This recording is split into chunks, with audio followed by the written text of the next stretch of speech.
Hello, welcome to Spirit of Innovation, local magazine-style news and information brought to you by nonprofit JDS Creative Academy.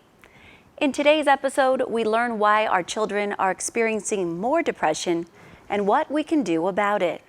There's definitely been an increase in teen depression in the last 5 to 10 years, just due to the lack of coping and adaptive skills that our kids were taught. We find out how county officials plan to use tourism to revitalize the region. This continued program will provide funding for the Visit Greater Palm Springs and Temecula Valley Convention and Visitors Bureau, also known as Visit Temecula Valley, whose primary functions are to grow tourism. Reality Rally makes its return for its 10-year anniversary. Spirit of Innovation looks at how bringing reality stars to Temecula benefits those fighting cancer. It's for some reason bigger than themselves and know that they're making a difference in the lives of others, because going through cancer is so tough. We also share the need to know, did you know, and good to know, along with local community news and information. All this and more. I'm Mia Dignan, and this is Spirit of Innovation.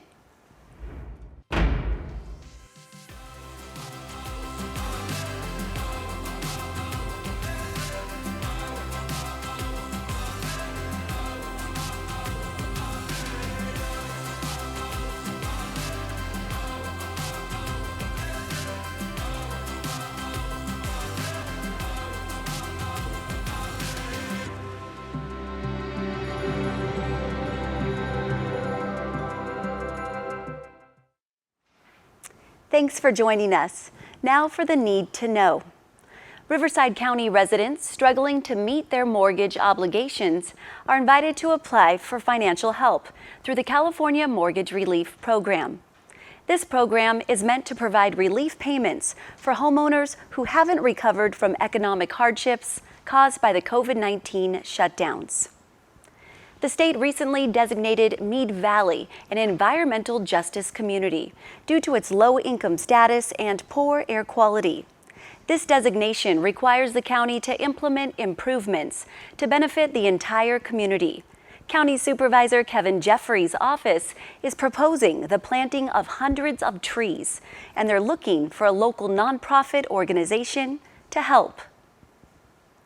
In a recent report by the Federal Trade Commission, it was revealed that 1 in 10 adults will become a victim of scam or fraud. SOI correspondent Roman Hill is here to tell you what you need to know about spotting a scam before falling for one. Thanks, Mia. Scams are a real issue, but knowing how to identify them will keep you from becoming a victim. If you're looking for employment, be cautious when applying and accepting offers. Don't assume a job listing is genuine because you saw it on a legitimate job website. If you suspect something is a scam, report it to the site. Be careful of listings that claim no experience or skills are required, or if you are asked to pay upfront for materials or training.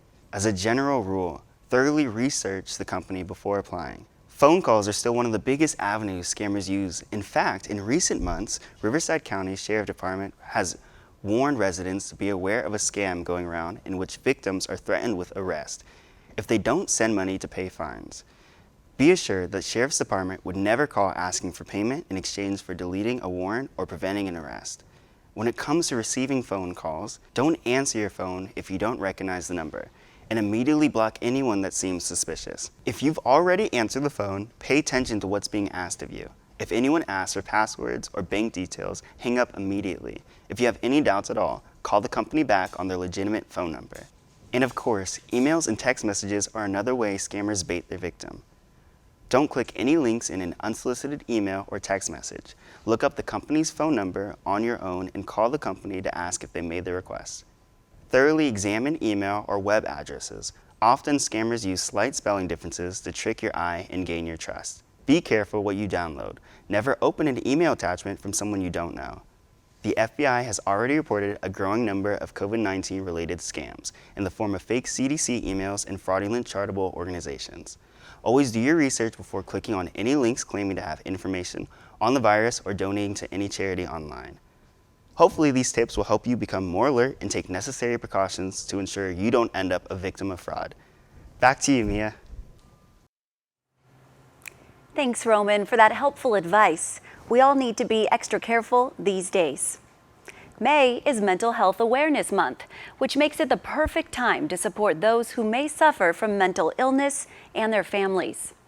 According to mentalhealthamerica.org, depression in our youth is on the rise, and in California, 459,000 children experienced at least one major depressive episode last year. We spoke with pediatric neuropsychologist Dr. Sarah Allen to find out what's causing depression in our kids and the best ways to help them. There's definitely been an increase in teen depression in the last 5 to 10 years, specifically in the last couple years with the pandemic as well. But I think we were seeing an increase prior to that too, just due to the lack of coping and adaptive skills that our kids were taught. And actually, I think the pandemic really showed us the lack of skills that these kids had going into something so significant for them. We've actually seen almost a 25% increase in symptoms of anxiety and depression, as well as diagnoses of anxiety and depression, according to the research in younger kids under 11. And then we've seen even a bigger jump, almost 30% in kids ages 12 to 17. Parents need to know that young children and teens express depression and anxiety differently. When it comes to 2 through about 7, you're starting to think about their outbursts or their tantrums, and you can start to see if that is due to some underlying emotion. And as they get older, sometimes you start to see that more and more. Other kids might show anxiety in the form of just getting kind of mean. So they might start to fight you. They might start to yell and complain about everything around them. In the teenage years, we tend to see more withdrawal. They stop doing the things that they really like to do. They might go to the room often. Major causes of depression and stress in our kids and our teens have to do with a number of factors. One is genetic predisposition to having depression. Kids dealing with chronic illness, that can increase the likelihood of them having some mental health issues as well. Lack of coping and adaptive strategies going into stressful events can also be an issue for our kids. The way to help keep your kids' brains healthy and stress-free is to work on mental health foundations. That means doing a couple things. The first is identifying emotions, and not just simple emotions. And sometimes we have multiple emotions at one time, and that's okay. The second one is identifying emotion management techniques. So this could be breathing, this could be journaling, this could be exercising, talking to a friend, talking to a parent, talking to a teacher. And the third is normalizing the ebb and flow of emotions. So we don't always feel good, and that is okay. And that what they feel at that particular moment may not be the way that they feel in a minute, or in 5 minutes, or in a day. Because in the way our brain works, we have to have insight in order to make change and to be able to manage anything. And then we also want to monitor them to make sure that things are not getting worse than they already are. So these are times to not let our kids be alone, to really watch and listen for the silence, and listen for anything that's happening with them, and encourage them to really start to find forms of expression to speak out loud versus keeping things inside. Being there for our children is more important than ever, and encouraging open communication will help all of us do just that. If you want more mental health advice from Dr. Sarah, just go to our website for links to her book, website, and podcast. Vacations are back on the map, and so is Riverside County. COVID-19 brought an unfortunate decline to the region's tourism industry. But thanks to Riverside County's tourism recovery campaign, Temecula Valley and Greater Palm Springs are preparing for an influx of visitors as summer approaches. People are finding their way back to our endless blue skies and rocky trails. Riverside County offers a wide range of experiences, and its close proximity to the beach, theme parks, and big cities makes it a perfect vacation destination. Both the Temecula Valley and the Greater Palm Springs area are huge, popular tourist destinations. The Coachella Valley has so much to offer, from mountains to stunning vistas in all directions, lush palm groves, incredible shopping and gaming, over 100 golf courses, and the weather is an obvious plus with more than 300 days of sunshine each year. And then specifically in the Temecula Valley, there's really something for everyone, from wine tasting and winery tours to dining, equestrian, hot air ballooning, golfing, the list goes on, gaming, shopping, and so much more. Tourism is a critical component in Riverside County's economy through its direct and indirect job creation, sales, occupancy tax, and tax revenue. In 2021, Visit California did a study from years 2020 and years prior, and the study estimated that the hospitality industry in Riverside County generated over 86,000 jobs. In 2019, in the Temecula Valley, there were an estimated 3.4 million visitors with a travel spend of $1.1 billion. And in the Coachella Valley, the destination hosted 14.1 million visitors with a total economic impact of $7.5 billion. COVID-19 had a very dramatic impact on the tourism industry in Riverside County. In 2020, Temecula Valley had 1.9 visitors. It was down 55%. Tourism spending was a little over $520 million, down by 53.8% from that previous year. And there was a loss of 2,700 tourism jobs, which was an overall decline of almost 30%. In the Coachella Valley, the COVID-19 pandemic weighed heavily on visitor volume. Visitor volume to Greater Palm Springs went from 14.1 million visitors to 8.6 million, down 38.6% in 2019. In March of this year, the Riverside County Board of Supervisors approved the Tourism Recovery Campaign, an effort to rebuild the county's tourism industry. The effort initially allocated $1.5 million of CARES Act funding for the campaign, and more recently, the Board of Supervisors approved over $2.1 million of the county's economic recovery ARPA allocation. This continued program will provide funding for the Visit Greater Palm Springs and Temecula Valley Convention and Visitors Bureau, also known as Visit Temecula Valley, whose primary functions are to grow tourism and convention center and conference activities in the county and support the hospitality industries overall. As far as conventions and things of that nature, the venues are getting more and more requests. We are so happy to see that. We know that hotel rooms are harder to come by and they are booking up, and which means prices are going up and all that. So that's a good sign that there is a lot of activity, and I think everybody's really happy to get out there and feel normal again. It's so exciting to hear all about the efforts to revitalize the county and welcome tourists back to the area. Big events have already begun in Temecula. On April 26th, Visit Temecula Valley staged what they hoped would be the world's largest relay toast and break the Guinness World Book of Records of 1,300 people. About 960 people showed up, which was enough to break the record for the largest wine toast in the United States, beating Napa Valley. Fun was had by all, and the event successfully brought attention to Temecula's revitalization since the COVID shutdown. The yearly Reality Rally is also making a return after a 2-year hiatus. This event brings over 100 reality TV stars to Temecula, who come to participate in Reality Rally and raise money for Michelle's Place Cancer Resource Center, earning Reality Rally founder Jillian Larson a Visit Temecula Ambassador Award in 2013 for generating tourism in the area. Spirit of Innovation shines a spotlight on this event and how one woman's impossible vision went from a dream to, well, a reality.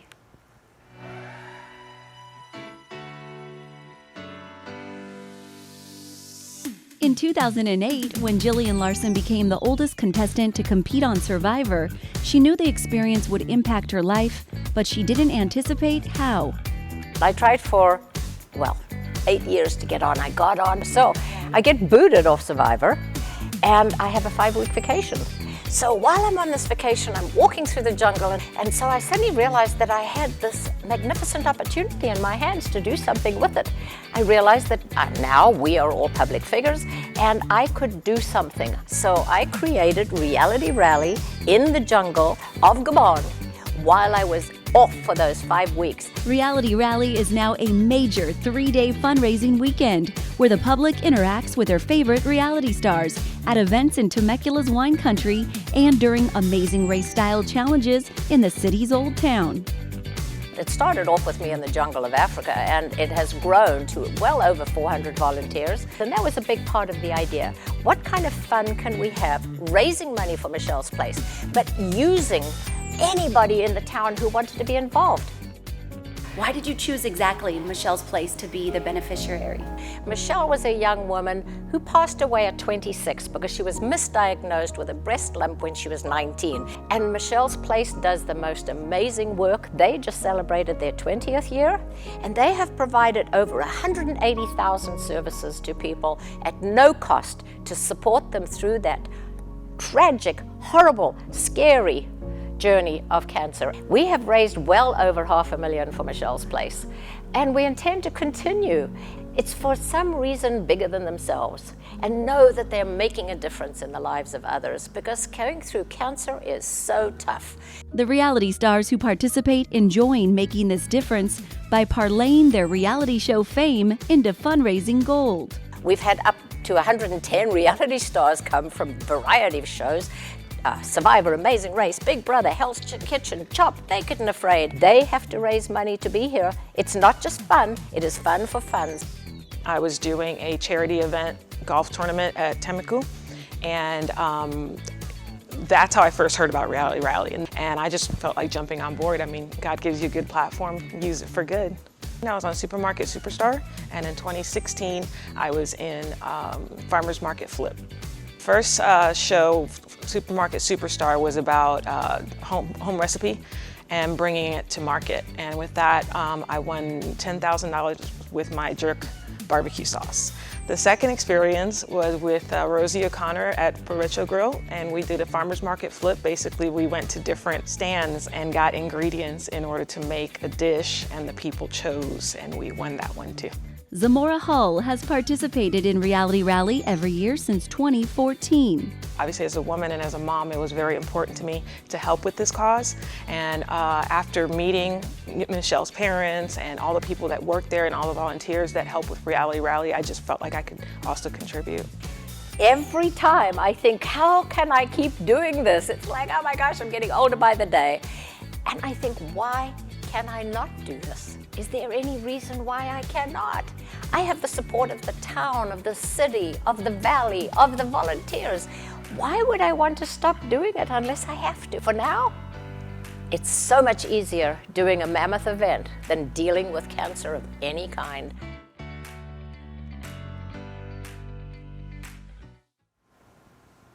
Reality Rally is happening May 5th, 6th, and 7th. Everyone is welcome to Old Town to cheer on the teams. Who knows, you just might meet your favorite reality star. Now it's time for our Good to Know, where we talk about community events, heartwarming news, and general good-to-know topics and information. Here is JDS Creative Academy intern Aaron Porras to start us off.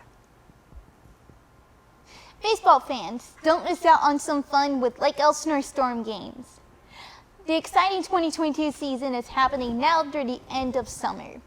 Make sure you keep an eye out for a few of our GDS participants helping out by interning at Storm Stadium this season. Get ready for this one, shoppers. The city of Murrieta is introducing a program to encourage customers to shop locally.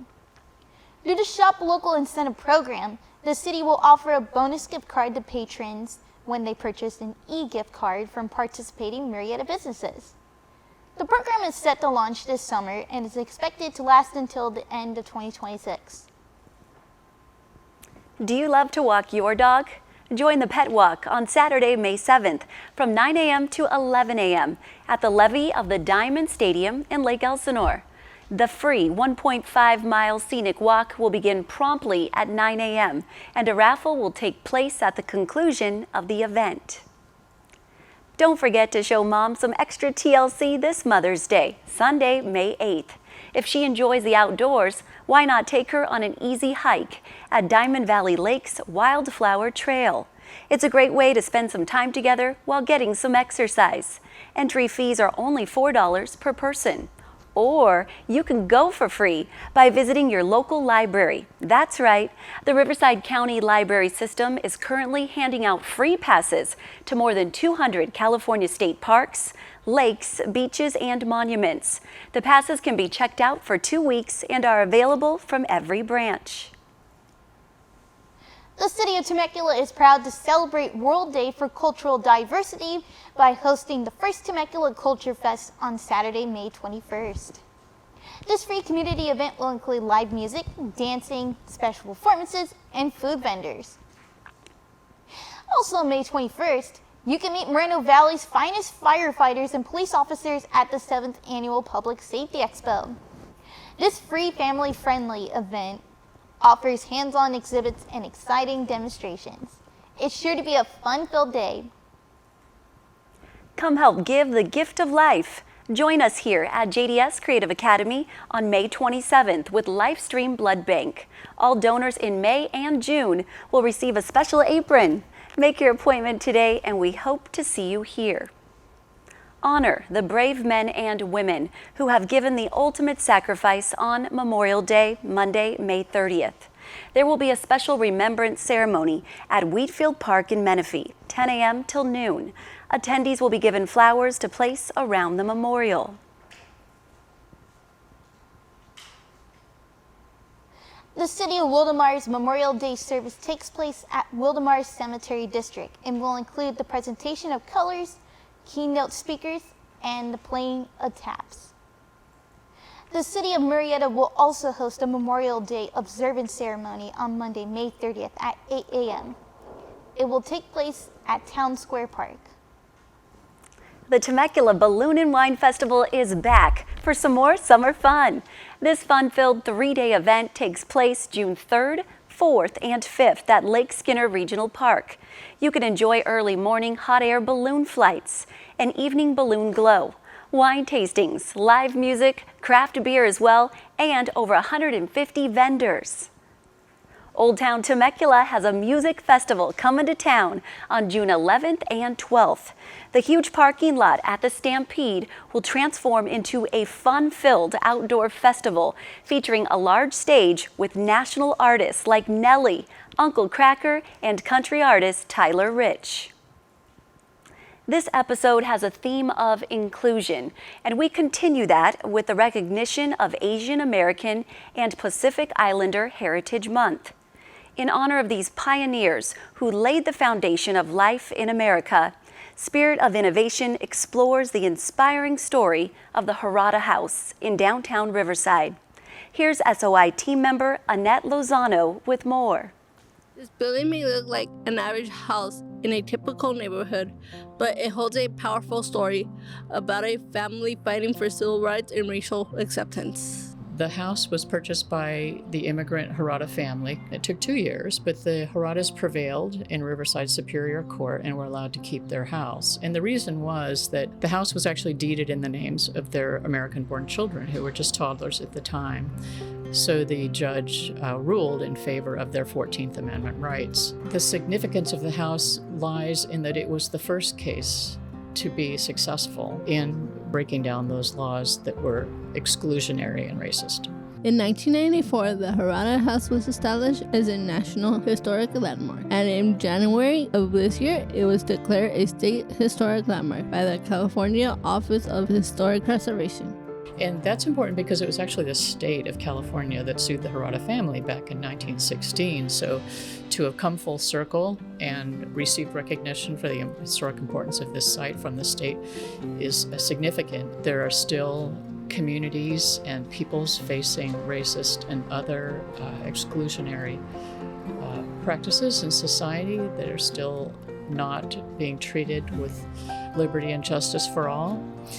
So it's important for us to keep telling this story and to tell it in the place where it happened so that people can feel it and understand it in a way that would not be the same reading in a book. The Museum of Riverside and the Harada House Foundation holds various programs to raise funds and spread awareness of the importance of the historic home. What is planned for the future of the Harada House? So our intention is to begin a process of rehabilitating the site so that it can be seen by the public, so that we can allow people in. Right now it's in a very compromised state and it's not safe to enter the house. It'll be a multi-year process. 4 to 5 years is what the architects have told us. And we are fortunate to have received close to $8 million in funding to address the rehabilitation of this house and to build the interpretive center, which will be next door.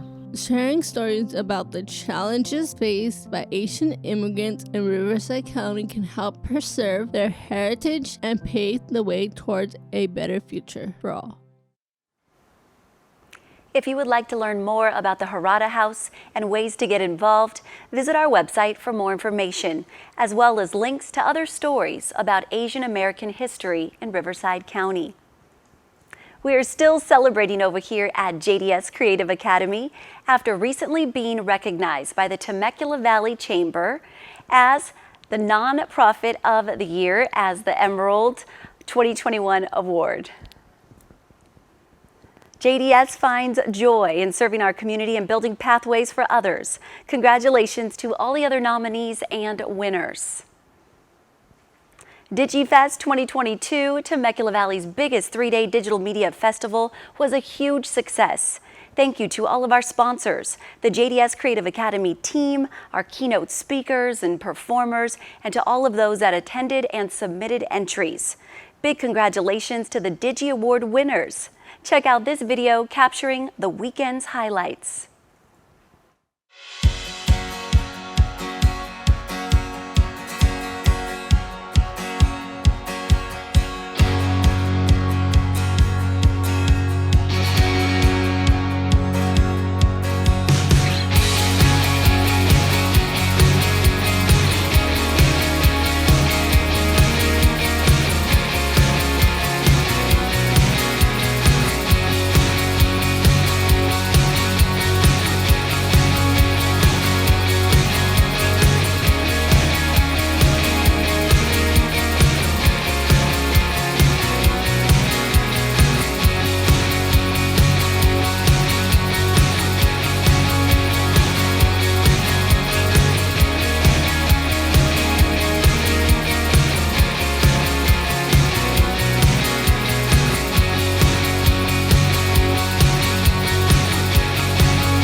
Join us on Saturday, May 21st at 6:30 p.m. and Sunday, May 22nd at 2 p.m.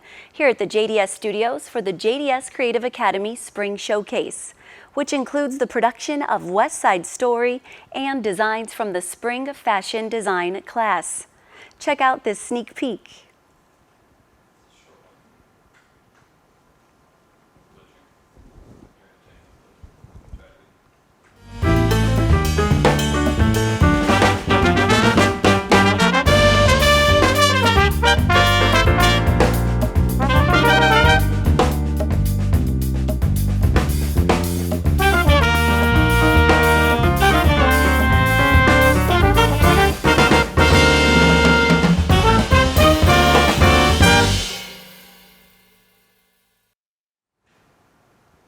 Want to keep your kids busy this summer? JDS Creative Academy has a fun script-to-stage summer camp for ages 10 and up. Over 2 weeks, campers will write, improv, rehearse, and perform an original play. They also build the sets, props, and costumes. Camp is 10 a.m. to 4 p.m. Monday through Friday, with half-day options for non-actors. The fun kicks off June 13th through the 24th. Visit our website to get all the details. Don't miss the SOI training crew on radio station 102.5 The Vine 7 days a week with the JDS Creative Academy Community Spotlight. You can also catch the SOI crew live streaming episodes of the SOI Update and co-hosting our new podcast, SOI Talk, coming out soon. Our next Spirit of Innovation episode drops on June 30th. Until then, SOI out.